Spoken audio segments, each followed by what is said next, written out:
समय का बात है। एक आदमी ट्रेन से कहीं जा रहा था। उसके पास कीमती हीरो की पोटली थी। उस आदमी को 2 दिन और 2 रात ट्रेन में गुजारने थे, क्योंकि उतना उसको सफ़र करना था और उसे कहीं पहुंचना था। सफ़र के पहले ही दिन एक चोर की नज़र उस आदमी के हीरो की पोटली पर पड़ गई। अब चोर ने दिमाग लगाया और एक बड़ा सा बैग लेकर उसे आदमी के पास जाकर बैठ गया और उस आदमी से मीठी मीठी बातें करने लगा। चोर ने सोचा कि रात में जब सब सो जाएंगे तो मैं चुपके से उठकर उन हीरे को चुरा लूंगा। ये सोचकर चोर बड़ा ही खुश होने लगा। जब शाम का वक्त हुआ, 7 या 8 बज रहे थे, तब चोर सो गया। क्योंकि उसे रात में जागना था और हीरे चुराने थे, इसीलिए वो जल्दी से सो गया। जब उस आदमी की सोने का वक्त आया, उस आदमी ने चुपके से अपने हीरो की पोटली अपने बैग में से निकालकर उसके पास जो आदमी सोया था उसके बैग में डाल दी। और उस आदमी के पास कौन सोया हुआ था? वह चोर ही सोया हुआ था। ये सब करने के बाद वह आदमी आराम से सो गया। रात के जब 2-3 बज रहे थे, तब वो चोर उठा और उसने देखा सब लोग सो गए हैं। फिर उसने उस आदमी के बैग को अपनी तरफ खींचा और उस बैग को पूरा चेक कर लिया। उस बैग में कुछ नहीं मिला।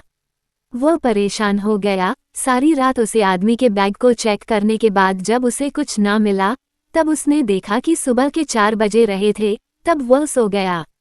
उसके सोने के बाद वह आदमी उठा। उसने अपने हीरो की पोटली उस चोर की बैग से निकालकर अपने बैग में वापस रख ली।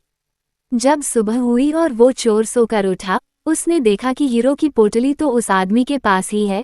उसे लगा कि मैं रात मैंने कुछ गड़बड़ की है। शायद उस आदमी के बैग को अच्छे से चेक नहीं किया। उसने फिर से प्लान बनाया कि इस रात बैग को अच्छे से चेक करना पड़ेगा। वह चोर फिर से शाम होती ही 7 बजे जल्दी से सो गया और उस आदमी ने फिर से अपने हीरो की पोटली को अपने बैग से निकालकर उस चोर के बैग में डाल दी। चोर रात में फिर से उठा, उस आदमी के बैग को खींचा, फिर से ढूंढने लगा, लेकिन हीरे नहीं मिले। वह परेशान होकर फिर से सो गया। वह आदमी सुबह के 5 बजे उठा, अपनी हीरो की पोटली चोर की बैग से निकलकर अपने बैग में वापस डाल दिया।